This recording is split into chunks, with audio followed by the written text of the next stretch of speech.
Episode 3.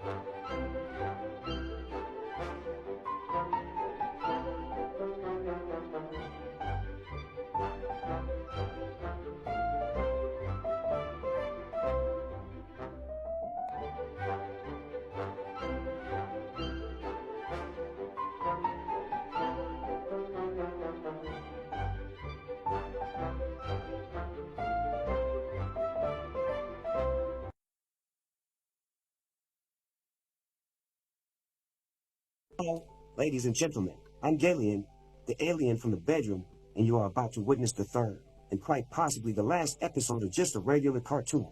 The Tate brothers have recently captured the spotlight, dominating the internet with their extravagant lifestyles. However, their story took an unexpected turn as they swiftly lost everything, spiraling back to their previous state, but in a worse condition this time. Back in their days of poverty and looting, they were free to navigate life as they pleased. However, the stark contrast lies in their current circumstances, where they find themselves under house arrest. At the end of the day, it's not about verifying the truth behind the rumors surrounding their actions. What truly stands out in this context is the realization that money does not bring happiness or freedom, let alone invincibility.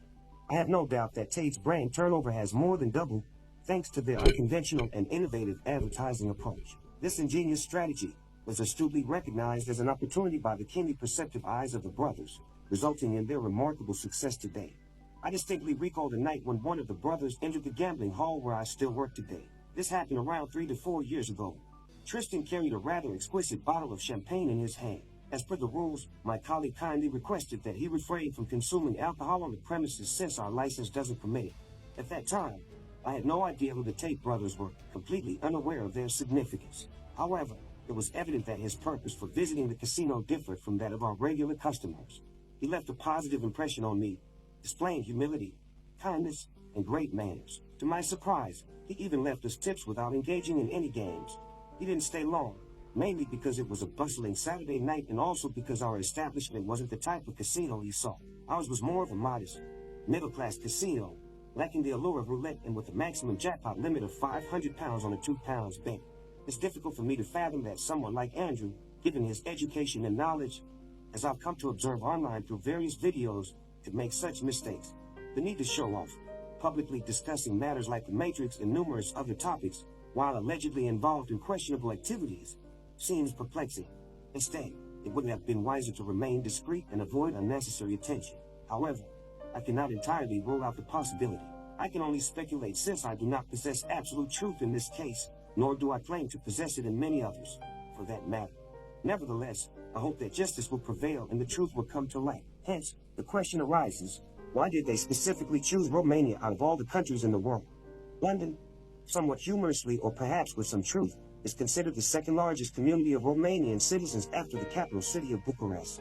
Moreover, there must be a reason why approximately 6 million citizens have left their country, especially when no obvious hazards exist there. Although Romania ranks as the second poorest nation in the European Union, the salaries of its senators and representatives are comparable to those of Western European nations.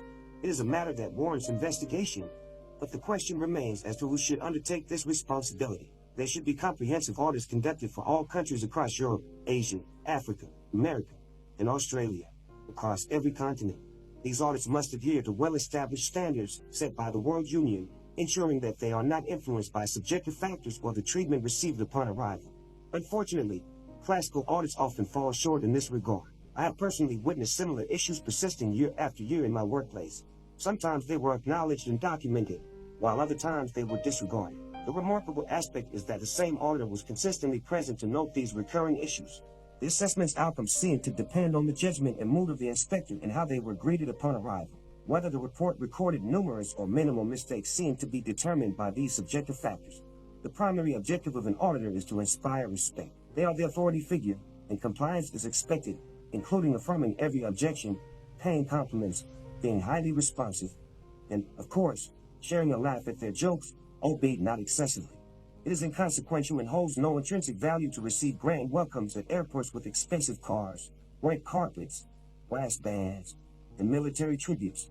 The crucial consideration is whether the country you are visiting contributes to the prosperity of the Union, upholds established standards, treats its citizens in accordance with the values of the entire Union. Ultimately, you question whether that country is on par with, or at least approaching the level of other member countries. If they fall short, which is often the case, it becomes imperative to find a solution in collaboration with other union members and extend a helping hand to those less fortunate. Simply lending money is not always sufficient. It can even worsen the economy. Lending money to a corrupt country, let's say, is akin to giving funds to an alcoholic, a drug addict, or a gambler. It yields similar negative consequences, but on a larger scale. Instead of solely providing assistance, it is more beneficial to teach and empower. Give a man a fish, and you make him dependent on you. Teach him to fish, and he'll open a fishery.